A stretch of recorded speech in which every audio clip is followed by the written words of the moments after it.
What's up, everybody? This is Coach Austin here at the FitWave Podcast, and I have a special guest here today, Dr. Luke of the Kickback Science Squad. Um, Tell us about your experience working as a doctor now while you're in med school, and also your PhD research, Luke. Yeah, thanks for having me on. First of all, this is awesome. I'm super pumped to talk about some creatine today. But yeah, a little bit about me. Like what the heck am I doing with a PhD going to medical school, right? I ask myself that all the time. But so I got a PhD in exercise physiology and was planning on just doing research in how exercise plays a role in our overall health, disease prevention, and treatment. Um, and I realized that a lot of the time spent in the lab wasn't my favorite. Was working in an animal lab a lot, or just going and taking blood draws and doing all these analyses that, um, it's kind of lonely in a lab, and you don't actually get to to talk with patients and to like share your knowledge with people. So I kind of took a step back and was like, oh, is this what I want to do? Do I want to sit in a lab forever? Um, and I decided I'm gonna try my luck with medicine. And so I am just finishing up medical school at the University of Minnesota, where, the goal is to try to translate some of this stuff that I've learned in exercise physiology and apply that to medicine because it's an area that's lacking a ton. I mean, the medical school curriculum, we just don't learn anything about exercise and nutrition. It's super frustrating. So yeah, I have the Kickback Science podcast where that's essentially what we do over there, and um, just try to educate people on health and wellness because they're usually not getting that from their physicians.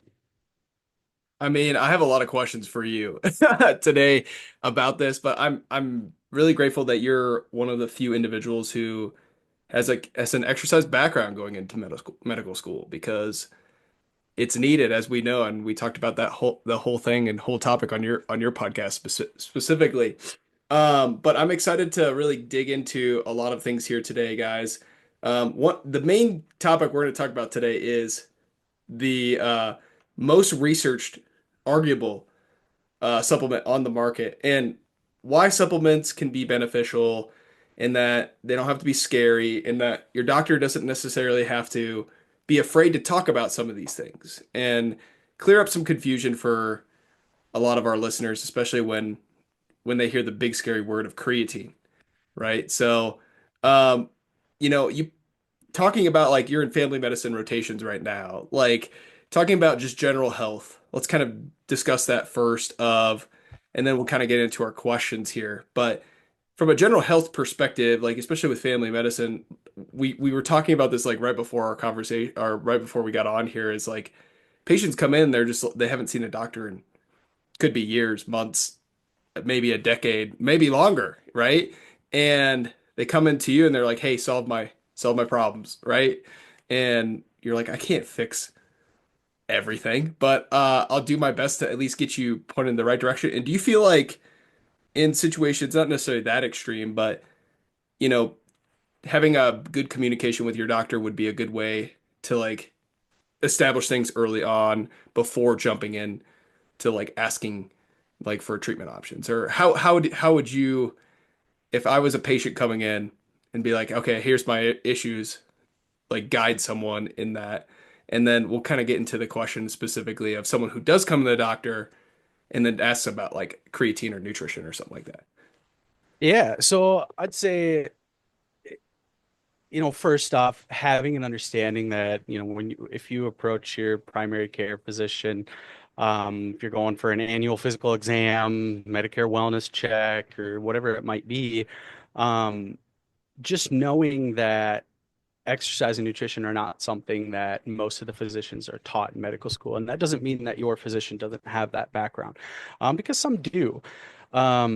But if that's the goal of your conversation with your physician when you do make that appointment, I wouldn't have that as part of, like you mentioned, a bunch of people taking a long break before they go see their doctor and they come in with 15 different problems in it. And that's what we were talking about beforehand. And when you do that, you don't allow for enough time to really talk about each problem. So you can't really address it appropriately. And when it comes to nutrition and exercise, that often gets pushed to the back burner during primary care appointments. And it's such a bummer. But I say that to say, if you're going to go see your doctor, I would have those questions as your main question in order to be able to have like a full discussion about it. Because otherwise, 9 times out of 10, it's probably going to be brushed to the side, and you're going to get a very generalized recommendation of, oh, exercise because it's good for you, eat healthy, stick to a Mediterranean diet. Yeah. And that's all the information you're going to get because, you know, it it's just not the healthcare system's not structured in a way to discuss preventative medicine very efficiently.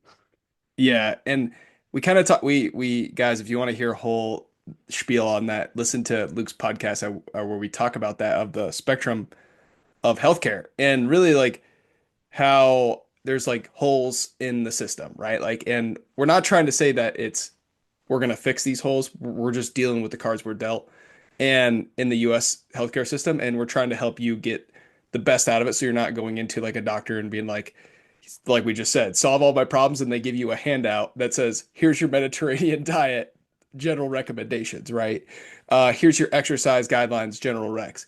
It's more of, hey, if like Luke said, if you're gonna have a conversation with your doctor, like have these questions available, or in some cases, like on certain healthcare systems, you can message your doctor or a nurse practitioner or someone in advance to have these questions sort of answered. But this is where we're going to talk about here today is, you know, if we're going to talk about the scary role of creatine specifically, in that why some doctors, historically speaking, have kind of been like, oh my God, don't do that. It's going to ruin your kidneys and all of this stuff.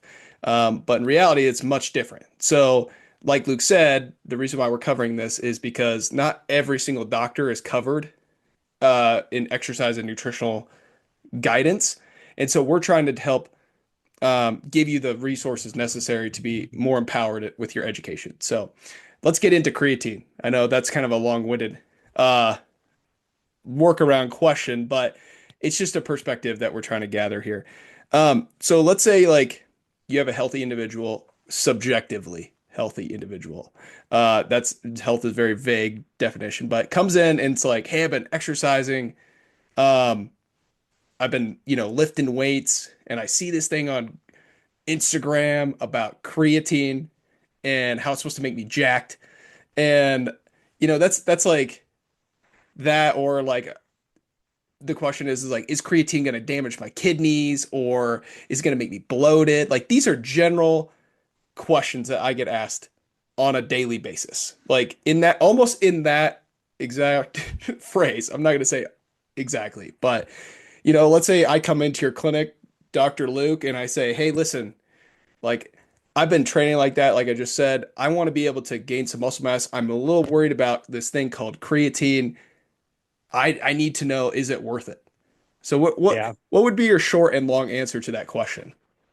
So my short answer would be yes, it's worth it. Um, and and the reason, so I guess like to put a little context on like what the heck is creatine, just to paint a little background here. Um, this is a naturally produced compound in your body. It's made up of a few amino acids. Your kidneys and your liver and your brain make creatine naturally. Your muscle happens to be the largest storage unit of that creatine. And the reason the muscle stores it is because a muscle uses a ton of energy, and creatine happens to be each cell's first source of ATP. So if you recall bio, ATP, the currency of the cell, every single cell needs ATP in order to just metabolically function. And without ATP, you run into all this oxidative stress, this inflammation. You can get tissue damage, and it becomes a huge problem. And so creatine just happens to be this molecule that your cell loves that provides it with energy immediately. And so I bring that up because there's a lot of this skepticism, like you mentioned, like scary creatine, people are really hesitant about it because used to be just this molecule or this supplement that was prescribed for athletes for power, for strength. The research really took off in the early 90s when these Olympic athletes were taking it in Europe and just blowing people out of the water in their performance. I think mostly like track was where, and swimming was where people were like, oh, dang, this is having an impact. And then we're starting to see, it's not just the performance aspect. It also plays a huge role in health span in a bunch of different disease contexts. And it just happens to be safe for everyone. And this is including even in utero, like during pregnancy, all the way throughout life, there's an importance of creatine supplementation. Um, and so, yeah, it's a naturally produced compound, and all the skepticism behind it doesn't really have any merit when you look into the research that's been done on it. And yeah, we can go into each of those specific things if however you want to do that. Go down the line of common misconceptions and address those too Yeah. for your listeners. Yeah, let's talk about common misconceptions within creatine, Luke. So like obviously like you said, like it's essentially an energy source that you naturally produce in this most simple terms. It helps with a lot of functions, specifically from the cellular level. And so let's talk about, common misconceptions of how this affects your general, let's even say general population, not necessarily an athlete. Mhm. Um, what are the common misconceptions that you've heard of? I know, I mean, I can name several. Like I mentioned earlier, is like creatine's gonna make me just gain a bunch of water weight, and it's not good for me because it damages my kidneys. And let's just kind of address some of those. Yeah, for sure. Um, Well, I think the most like basic misconception behind a lot of supplements, and you see this with protein as well. And I think protein and creatine are very similar in terms of how society views them and what the research actually says. There's quite a little bit, um, there's a little bit of a mismatch in terms of what the data actually show and what the media seems to say and what people seem to think about it. Because both creatine and protein are very, very beneficial to supplement with, but it's a natural component of your body. And so you might say, well, if it's natural, our body should make enough of it, right? Well, as it turns out, your body's capacity to produce creatine is about 1 to 2 grams per day. And when you only have 1 to 2 grams of creatine per day, your storage unit in the muscle and in the other organs is only about 50% full. And so you're missing out on an extra 50% of that energy if you're not supplementing. And that's just the average individual. I mean, creatine we get mainly from meat and fish and dairy products. Well, there's kind of a shift in people consuming less meat and consuming, less of those things.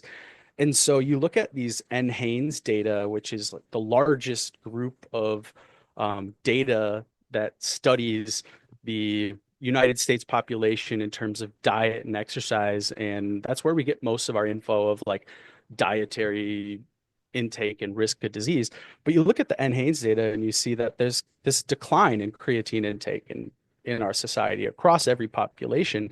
And it's probably because of the reduced dietary intake. And so you're kind of missing out on a lot of times 50% of the energy reserves that your body could take. Um, and you brought up water retention. I know that that's a concern for people. There's a myth about dehydration and all the weight you gain is water weight. And this came from some research in the late 90s showing that there was one particular study that showed 20 grams of creatine supplementation across 3 days increased water retention. And so then, the theory is, oh, that's where all the weight's coming from. But when you look at more recent studies that look at long-term creatine supplementation, even in those high doses of 20 grams per day, you don't see that water weight being the weight that's gained. So initially you gain water weight because creatine um, in order to come into the cell, creatine has to bring sodium with it, and sodium in your body has water tends to follow it wherever it goes. And so when creatine gets brought up into the cell, water comes. And so you kind of retain a little bit of water initially. But your body is so good at regulating where water is going to go. It's not just going to like all of a sudden develop this imbalance. It's very important to maintain consistent fluid levels, and your body's going to do that pretty quickly. And so you do see that your, total body water. And I guess I should mention before diving into the weeds of all that stuff, like when I'm referring to water in your body, there's three different places your water can be. It can be inside of the cell, or I guess just think of it as inside of the cell and outside of the cell, and that makes up total body water. Um, and yeah, so there was this idea that, it could be dehydrating you because it's pulling a lot of the water into the cell and taking it out of your blood. But that's really not the case when you look into these longer term studies. It's showing that, most of the weight that's gained, if you're gaining weight on creatine, it's likely that you're resistance training and you're gaining muscle mass. And that's very clear. You're putting on muscle with creatine. Yeah, I think this is so important to talk about, guys. And there's a lot of stuff on creatine, specifically in regard to podcasts, educational resource, things along those lines. And what we're really trying to effectively communicate is that it's okay to take, because exactly what Luke just said, when it comes to like your body being able to regulate a lot of water in general or fluids in general, it's made to kind of handle that. I mean, we have a lot of different like fluid retention systems in our body and like getting rid of fluids, right? So what we want to make sure that you cover is like what are the actual potential other risks that are involved, not necessarily from the creatine. It could be from, let's say you have walking high blood pressure, like you're just naturally have high blood pressure. Like there's like a higher risk of an acute kidney injury in that case than it is from any type of creatine supplementation, like just to be honest with you. And if anything, there's some evidence that supports like creatine helping with blood pressure regulation, which is kind of sweet from a vascular standpoint. And so that's where, we need to look at the big root cause of the picture and then talk about like, dispelling myths and moving forward, which I think you did an awesome job, Luke. So thank you for clarifying that and the mechanism of specifically how it gets into the cell, like where it follows a sodium carrier. So let's kind of dig into another one is, you know, in regard to, let's say this healthy individual comes in, they're thinking about creatine, right? They've heard all this stuff, this podcast, all this stuff about creatine.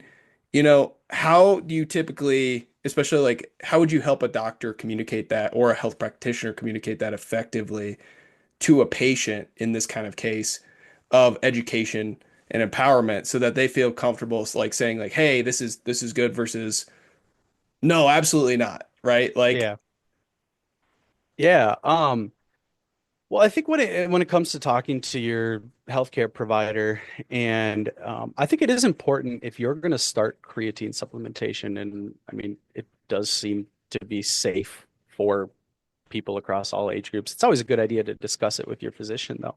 mhm. But it's important to bring up creatine supplementation, and the reason is because of another misconception, and that is acute kidney injury, or chronic kidney disease. And there's this myth of how creatine causes kidney damage. Same thing with protein, and that's why, again, I think these are very similar. Um, Totally. and one of the ways that we can test how a patient's kidneys are functioning is we actually look at creatinine. And creatinine is what creatine gets broken down to in your body, and then you end up pissing it out. Your kidneys can filter creatinine freely. And so if we see a buildup of creatinine levels, we know there's something going on with your filtration system. Your kidneys are not getting rid of that creatinine. And so we can say that there's probably some damage to the kidney. And that's really important to understand is it's a metric to tell us how the kidneys are functioning, but it doesn't actually cause a dysfunction in the kidneys. And and so it's important to tell your physician if you're taking it because they may check your creatinine level and see it's elevated. Now, Mhm. creatinine can elevate to the point where you could, a physician might read your labs and be like, oh, you're in kidney failure. Hmm. This is a problem. But the reality is, oh, you just have a lot of creatinine because you're taking a creatine supplementation, and there's no problem with that. Hmm. Just resistance training alone increases creatinine. Um, and so it does not cause kidney damage. That was another issue in the late 90s too. The same exact time that this dehydration myth came out, there was a case study with an individual who had chronic kidney disease for 8 years, and he was a young male.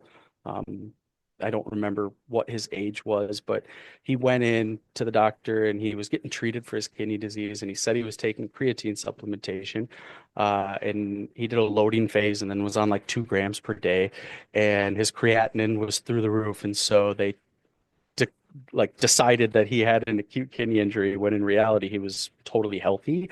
And that case study was published, and there was a couple researchers that wrote a letter to the editor to say, hey, this is not how that works. We have a good understanding of creatine and creatinine metabolism, and this paper is suggesting that it's damaging the kidneys when it's very clear that that's not the case.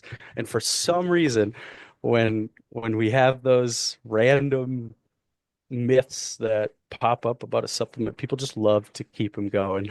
It's we got 20 years of data since that time point showing that creatine does not have any impact on kidney function in healthy individuals. I was just about to really talk about that specifically on labs. I think I'm so glad you brought that up, especially if like I've gone into my PCP and he knows specifically that I take creatine supplementation. So subtle plug there for creatine. A little biased on that. But in regard to that similar kind of conversation what you just had with like us here, Luke, is like I have informed him that I'm like, hey, I have to take creatine, and he's like, oh, you have elevated creatinine levels, and I also resistance train, so it's above the standard range. And the other thing too is like ranges can differ too depending on the lab facilities that test for it, but just in general, like that conversation right there, like what you said, and then we talked about also additionally because he was like, oh, you're resistance training, and that's great, and here's where other factors would be also elevated, like in your labs, right? So for example, there's also like the CSAT, C-statin test Cystatin specifically. C. Yeah. Hmm. You can take if you do take creatine supplementation if you're really worried about kidney injury, and that would be an extreme case. So more damaging, if anything, is especially what we see in like kind of like the physique world is if you're on TRT or other anabolics like that are causing kidney injury from high blood pressure or other factors. So it's that's where it's like contextually, the more you like can communicate with your doctor about, hey, this is what I'm doing from a lifestyle perspective, then they're not like, oh my God, we ran labs. I don't know what's happening. Like I'm sure there's a little bit of just like relief that you guys are on the same team, right? Right. In that way. So, um, but yeah, so thank you for sharing that, Luke. I really appreciate you like talking about specifically the communication side of things and also saying like, hey, also, and we have a lot of like evidence that this can be extremely beneficial for you long term. So, Hmm. um, let's get into like longevity slightly. Let's talk about that. So, I know you recently just had a podcast where you guys talked a lot about creatine with some highly educated creatine researchers. And tell me, tell our listeners a little bit. This is a subtle plug for your podcast, why they should listen to it. But additionally, like, what are some findings that they're finding out right now from a longevity health standpoint? And it could be any population, but could you summarize like what you guys were talking about? And I really would appreciate that because I want them to listen to it. I've listened to it, but I want them to Yeah. listen to it. Yeah, I mean, so on the Kickback Science podcast, I had the opportunity to sit down with Dr. Richard Kreider, who is known as the leader in creatine research in the world. And he started Creatine for Health, which is an organization that recently just had a worldwide conference held in Germany a couple weeks ago. And he also is part of starting the International Society of Sports Nutrition, and his group, along with other groups around the world, um, have really done most of the research on creatine and are trying to, put the data out there in front of physicians and in front of the general public about these incredible longevity impacts and how creatine supplementation plays a role in, I mean, you name the disease. It's incredible. I mean, some of the work they're doing right now, you know, his group has moved totally away from the performance and strength side of things because we know that it helps gain muscle, it increases power, it increases strength. We don't have to study that anymore in athletes. And so the research shifted to cognitive function first, where we're starting to see, oh, this creatine supplementation is increasing creatine storage in the brain.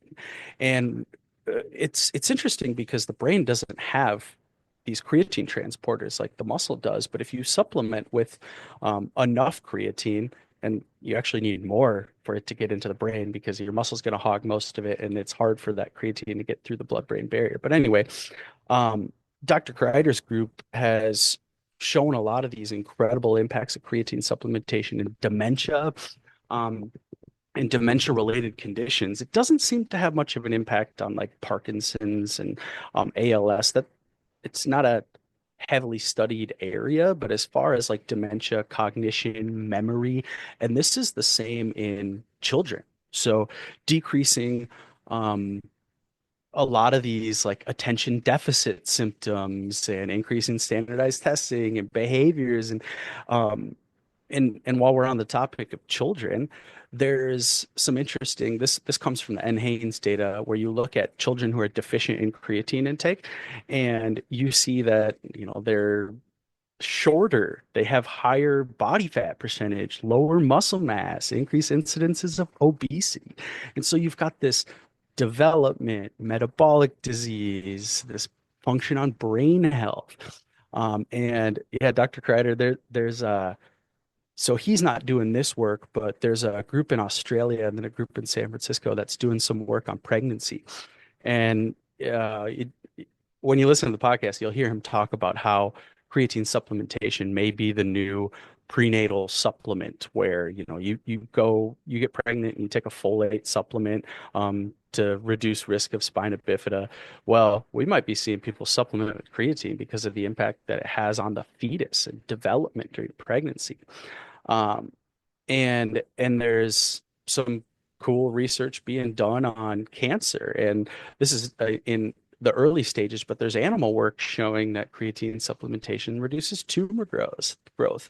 It has an impact on improved immune function, and long COVID is an area with a lot of significance now. People with long COVID, you get COVID and you still have this lingering fatigue and brain fog, and creatine seems to improve those symptoms. Um, I mean, really, it's kind of you name it, and creatine improves it. And it sounds too good to be true, but when you think about it, it really does make sense because every single cell needs energy to survive. And when you think about creatine's the first substrate that your body uses for energy. Now, there's this really neat area, and I could go on and on and on, so you'll have to stop me if I'm going too much. But You're doing great. there's this area of study now with military individuals and people that were getting concussions from gunshots and explosions and things, and creatine supplementation and how that can help with post-concussive syndrome and CTE, and even in hospital settings with ischemia. And so people who have these strokes, and when you have a decreased blood flow to your organs will start to fail. And that's what happens with a stroke. You get a decreased blood flow, decreased oxygen, decreased energy. But if you have all this creatine, you don't get those impacts that decreased blood flow causes. And so organ function improves. And so, um, yeah, it's pretty crazy. And yeah, you'd have to tune into the episode with Dr. Kreider. It's incredible the work that they're doing. Yeah, it is a great podcast. I would also recommend in general, just like if you guys have questions about creatine or things along those lines, this is a small plug. Don't be afraid to reach out to either of us because we want to be able to help provide guidance. But kind of going all along that topic of just general, we'll talk about general health improvements. Yeah, I think every single day I see something along the lines about how creatine is impacting people in a positive way. Mental health, physical health, kind of the whole spectrum of things. I mean, obviously performance, we know that. Like that's kind of like where this all started, which is kind of cool. But like you said, though, it makes sense from a physiology standpoint where it's like, oh yeah, well, everything needs this. It's like your if your body's like a theoretical like high efficient machine and has one fuel source, it's like it needs this at the cellular level, right? So why not tap into that more, right? So let's kind of discuss now, getting into it a little bit more in depth. This is more for our individuals who are resistance training or training in general, about muscle mass, because this is where it kind of all started, which is awesome. I mean, I'm so pro everything that's coming out in the research in all other areas, especially like when it comes to like the rest, like long COVID you talked about, like I have several individuals who talk to their doctor specifically. We're like, hey, like I'm gonna jump on creatine. They're like, yeah, try it out, see how it works anecdotally, and they all of them were like, yeah, I feel significant benefits in respiratory, and I come from the pulmonary rehab and cardiovascular rehab area, and a lot of these individuals saw significant improvements immediately from creatine, which is pretty awesome. But when it comes to like probably like my favorite topic is like talking about muscle mass and like vascular function. Like let's talk about like how you got or heard about creatine first, and if it's along the lines of like this specifically, and tell us about if you've used creatine or how it's impacted the individuals you've been around or from a performance perspective as well. Yeah, so I started taking creatine junior year of high school, and probably this, my experience is probably similar to a lot of your listeners where when I first heard about creatine, it was related to, oh, I want to get huge. I want to grow muscle. I got really into lifting weights and was like, I got to get all the stuff, right? I got to get protein. I got to get creatine. And so I was taking it for years, probably like 4 or 5 years. Um, and then I just got a little bit less interested about the like muscle building training, Hmm. like hypertrophy training, and just Hmm. focus on exercise for overall benefits. Hmm. So I stopped taking it. And it wasn't until the last couple years with all this, the new research coming out. And actually in 2021, the ISSN, the International Society of Sports Nutrition, put out a second paper addressing this first paper in 2017 that is all just highlighting common misconceptions in creatine supplementation. They do a really good job summarizing the research, and Dr. Kreider's part of that, along with many others. But it's like, oh, you know what? I should be taking creatine, even if I'm not trying to do it for increased muscle mass. So yeah, I do supplement with creatine daily, and I have for the last few years. And a lot of I recommend it to a lot of people around me as well. Um, so yeah, that's my experience. Yeah. And let me ask anecdotally, did you build muscle when you first when you first started your junior year of high school? Did you Yeah, notice any difference, or was it just like, you know, I'm just 17 years old or whatever, and yeah, I'm just putting on muscle quickly? Like, walk me through that. yeah. If you talk to anyone at my high school, people thought I was taking steroids. It was me and another friend where we both got hurt playing sports. I was never very athletic anyways, but I was playing hockey. I got hurt. My friend was playing football. He got hurt, and we both couldn't keep playing. So we are like, well, we got to do something. Let's just start lifting weights. Um, and then we supplement with creatine. And I went from 156 pounds to 210, like within a year. Wow. And it was all muscle. And I don't know, I started supplementing with supplementing with protein. That was my first experience was the resistance training. And we do know people who are untrained tend to see the greatest impact early Sure. on. So, Hmm. there's a lot of variables here, but I mean, creatine was definitely playing a role there. And that was actually another thing with my conversation with Dr. Kreider, and he worked with a lot of athletes at Baylor, Texas A&M, Memphis, and even the strength and conditioning coaches at the University of Nebraska. And he's just talking about how they'll put weight on a lot of these athletes, especially he gave an example of a Baylor basketball player who's 7 feet tall, and they wanted to increase his draft prospect or um, and and they supplemented with creatine. He put on like 40 some pounds of muscle, and only like 2 pounds of that was body fat in a Dang, span of a year. It's just from creatine that's insane. supplementation. Yeah. So That's yeah, I crazy. mean, there's plenty of anecdotal data out there. Oh yeah. And then I mean, you look into the data, and it's like, oh yeah, significant increase in muscle mass, and you see a significant decrease in body fat percentage Mhm. as well. So body composition is improving with creatine supplementation for sure. Totally.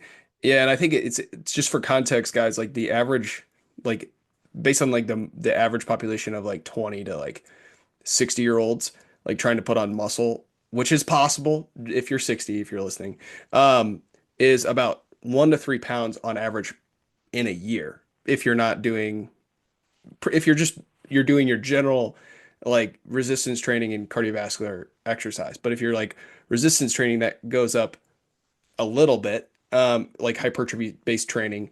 And then if you're taking creatine supplementation, it goes up further, but it's dependent on the person as well. But so we're talking about anecdote first, but in general, thinking about like, hey, actually putting on muscle, like you could do really well with it. And especially if you're a hyper responder too, right? Mhm. Like a lot of these athletes specifically, like especially like bodybuilders, right? Like they're kind of already genetically set up in these ways to be like a more fast twitch muscle fiber person, but that doesn't mean that you have to be a bodybuilder to put on muscle mass, right? That's where it all started in regard to like the popularity of it. But as like Luke said in on the podcast, is like look at all of these athletes that come from multiple different backgrounds and they're experiencing great benefits. So yeah, we love talking about body composition here. That's that's kind of our go-to. So in regard to like let's talk about dosing in regard to like what normal recommendations are, what you're finding in research, things along those lines. And I like that you throw in a lot of really good studies here, especially like the ISSN put in like a pretty much like a stamp on like, hey, here's where we're at with things right now. So based on kind of that data and that research, what do you typically, what would you say is a recommendation for like Gen Pop? And then we'll get into like more specifically like hypertrophy or trying to gain muscle mass within creatine research. Yeah. So, well, most of the research in creatine supplementation involves 3 to 5 grams per day.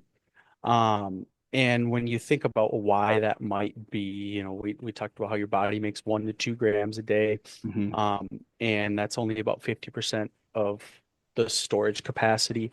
And so you have to take in 1 to 2 grams, but if you double that, you should be able to achieve about 100% creatine storage capacity with 3 to 5 grams. Um, and so that's an absolute number that is going to differ between people. And Hmm. so as you look into more recent studies, and this is the same with protein, where we're trying, or we, a lot of these labs are trying to figure out like a more individualized dosing protocol for people based on body weight tends to be the easiest here, but even activity level. So just your general individual a 0.1 gram per kilogram is around that 3 to 5 grams per day. And so that's what you see in most of this research. And it looks like based on the data, there's some cool comparative studies of trying to see how long does it take to reach that 100% capacity of muscle storage for creatine, and would it be worth loading creatine? And so this was a very popular thing. It still is, creatine loading, where you go really high dose, these super maximal doses to just try to get the cells to 100% as quick as possible. And the reason that came about is because when you look into the studies that do muscle biopsies, so it's like muscle biopsies are nuts. It's like an apple core where you like stab someone's muscle and then you just pull some out. But you can actually look into the muscle cells and see how much creatine is here. Mhm. Where are we at in terms of creatine storage? And it turns out that 3 to 5 range, or the zero point 0.1 grams per kilogram per day, it takes 4 to 6 weeks to reach that 100% capacity. Whereas in a loading period, you can hit that 100% capacity in 6 days if you're doing 20 grams per day, or zero point 0.3 grams per kilogram in a 70 kilogram individual. That ends up being about 21 grams in a day. Mhm.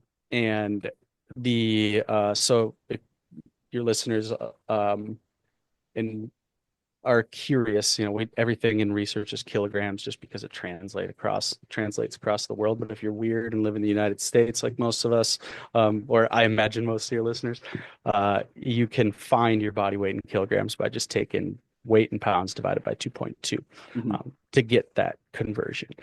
But yeah, it seems to be just it this 3 to 5 grams per day will get you to this capacity. But if you're an athlete and you're trying to get these benefits sooner, that loading phase of a 20-gram supplement per day is going to get you there a lot faster. And then you can go to that same maintenance dose of 3 to 5 days from then on. Because if you're sticking at the maintenance dose, you're essentially just trying to keep yourself at 100% capacity of creatine storage at all times. Mhm. Yeah, I like that you give the ranges specifically here and the ISSN data for our listeners specifically, and just as a way for reference. So I'm going to throw this as a plug in here. So I'm holding up. This is our specific creatine that we have here, which I'm going to Heck send Luke yeah. after our podcast. Um, but and it's all certified. So like if you're an athlete and you want to know like actual like lab test data, it actually is tested for a lot of stuff. It's not like protein supplementation and what people can do is called a amino acid spiking in labs, but that's a whole nother conversation. This is legit creatine monohydrate. It's the most researched and it comes out of a really good lab. So we have our own, if you guys are interested, subtle plug. But in regard to most creatine monohydrate based supplements, if you were to buy this off the shelves, there's a scoop in there that's for reference about 5 grams per scoop.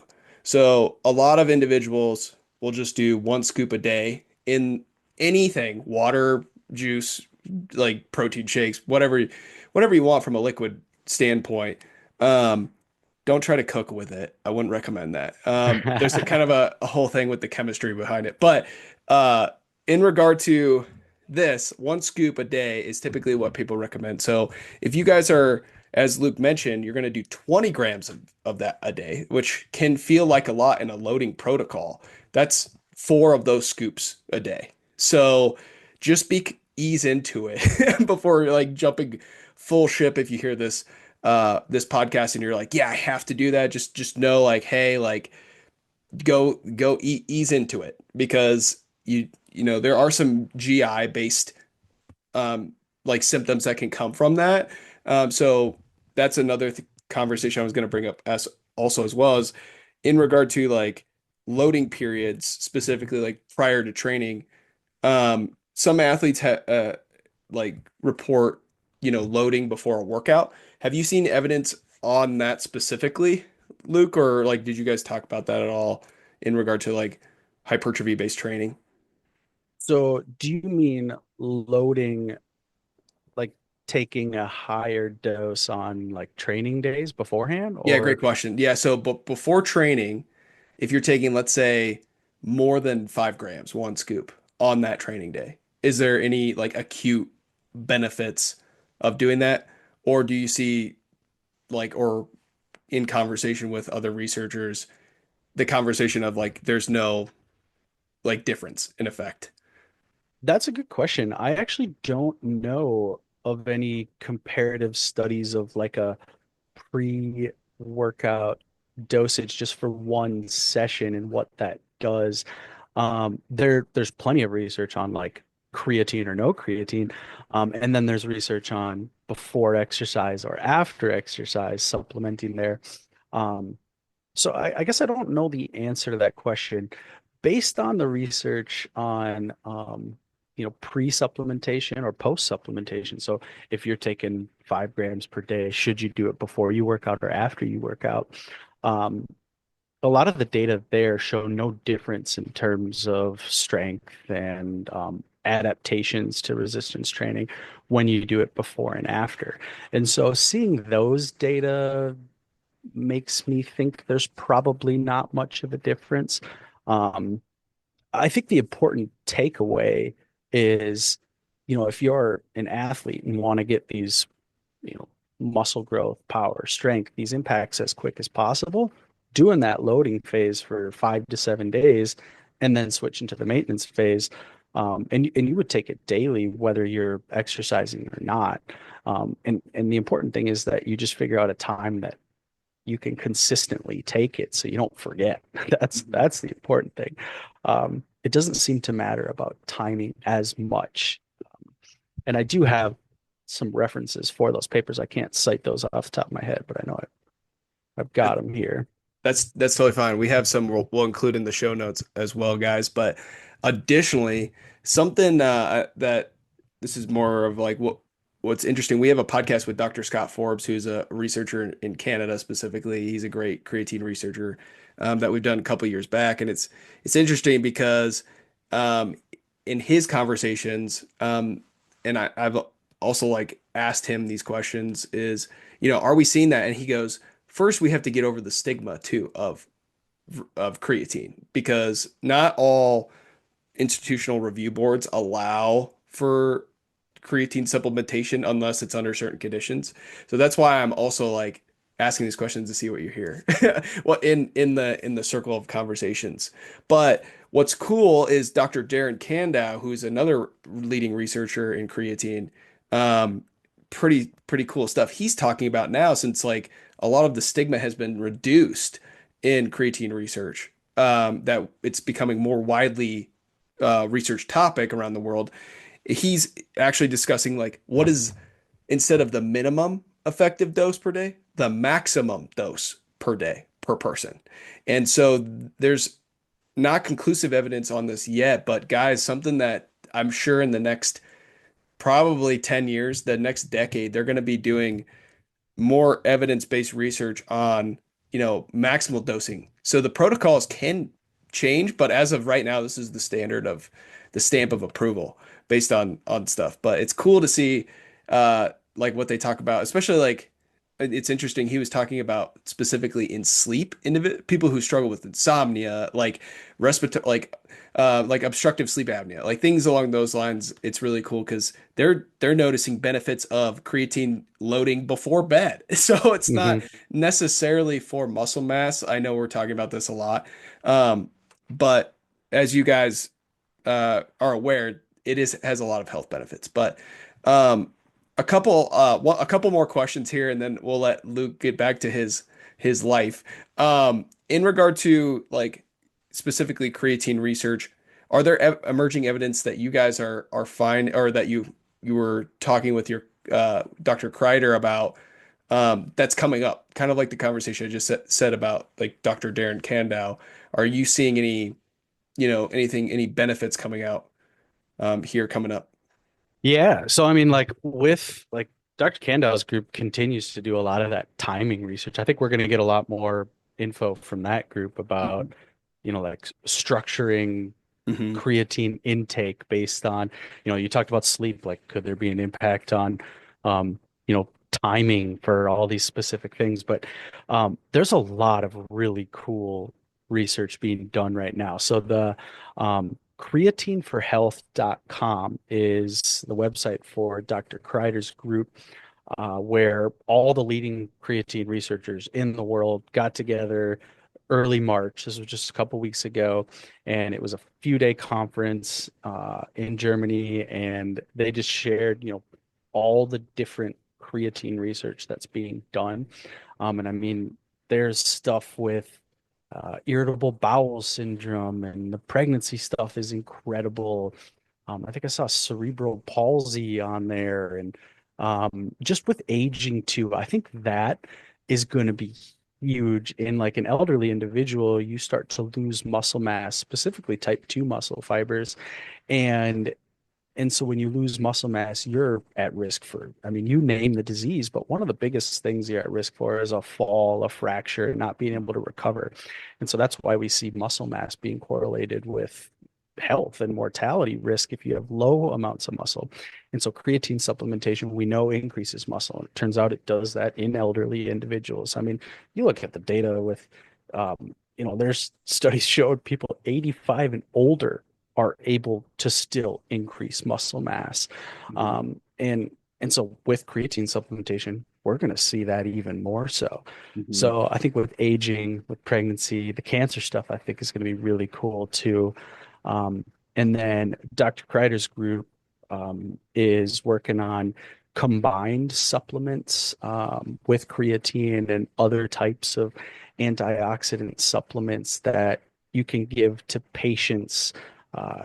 The idea would be you go see your doctor finds out you have dementia, you get referred to see an exercise physiologist and a dietitian at this facility that would, give you this customized amount of creatine based on your symptoms. Because we know, oh, if you have dementia, you need a higher amount of creatine intake than just the average individual because it's got to get to your brain. Mhm. And so trying to figure out like can we customize like a prescription of Mhm. creatine? I think that stuff would be cool. Yeah. The world of creatine continues to evolve Yeah. as Oh, for as sure. as we continue to age, which is kind of cool. Um, so last thing here is, is there anything that you want to tell our listeners before, like how they can contact you, or if they have questions about creatine, or tell us more about your podcast if you'd like. Yeah, so if you want to contact me, you can reach out on social media. So my social media handle is just at Kickback Science, and that's on Instagram, on TikTok and Facebook, and we have a YouTube channel, Kickback Science with Dr. Luke, and that's also the name of the podcast, Kickback Science with Dr. Luke. You can also go to kickbackscience.com and submit any questions or inquiries or anything, and that'll just pop straight to my email. If you have any questions for me. Um, and yeah, Thanks for sharing that, and we want to thank you so much for giving us the evidence-based guidelines on creatine. That's not terrifying to talk about. If anything, it's a great supplement that we're going to talk a lot about probably here in the next decade. But thank you so much, Luke, for being on the podcast, and yeah, we'll chat soon. yeah, absolutely. Thanks for having me on. I love nerding out with you. That's of course.